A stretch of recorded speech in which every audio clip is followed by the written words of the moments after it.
Howdy, my name is Avery, and this is my Picture an Ecologist project. So yeah, let's get started. So who I chose is Diane Fossey. She's really amazing. She's one of the first and most influential female ecologists of the time. So a little bit about her background and training. So she was born in San Francisco in 1932, and she began her college journey at Martin Junior College, actually, where she studied business at her father's request.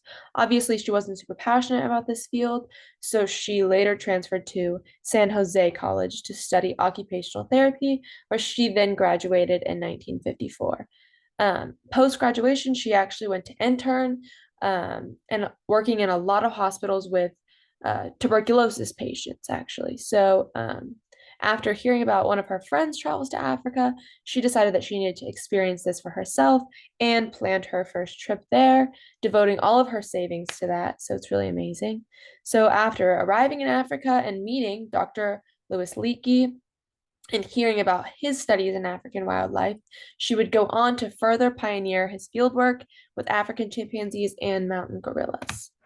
A little bit more about her training. So at first, Diane never really felt up to her scientific studies of mountain gorillas because she felt, in her view, that she didn't have adequate academic qualifications. So she later enrolled in the Department of Animal Behavior at Darwin College, Cambridge in 1970, where she studied under Dr. Robert Hind, who was also Jane Goodall's supervisor. From then, she was traveling between Cambridge and Africa until 1974, when she completed her PhD and continued her scientific endeavors. So, really amazing that she decided to go back to school. So, what exactly did she do? According to her organization, the GorillaFund.org, Diane Fossey's pioneering work to study and protect mountain gorillas in Rwanda began. And although her life was cut short, she was tragically murdered in her cabin in Rwanda. Her work has continued through the Diane Fossey Gorilla Fund and has grown into conservation efforts for other wildlife in Rwanda and the Democratic Republic of Congo.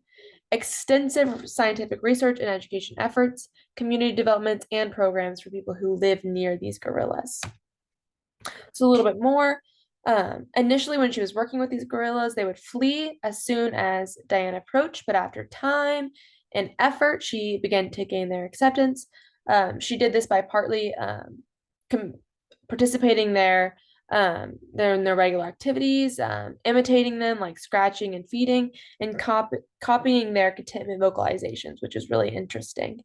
Through her observations, she began to identify the individuals that made up each group.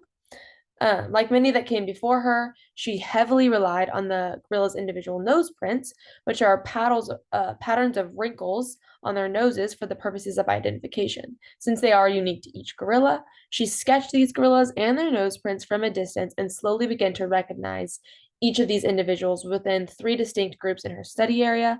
She learned so much from their behavior and kept detailed records of their daily encounters. Through these records, she learned things like that they have very close families and that they mourn losses of these families, much like we do. So, why did I pick Fossey? I think one thing that really grabbed my attention was reading a story about her and one of the gorillas that she got really close to.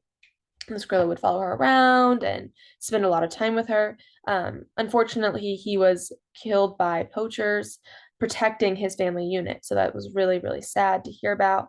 And just after that, her devotion to further protecting these animals is really clear picture of what her heart looked like and how devoted she was to these causes. Overall, just her love for animal conservation was really inspiring, and also her sense of adventure and refusal to let these obstacles hold her back. The fact that she wasn't taken seriously in the field, so she decided to go and pursue another PhD in animal behavior is really, really inspiring. So yeah, thank you so much. That's it. Oh, and here's my sources, the Gorilla Fund, and then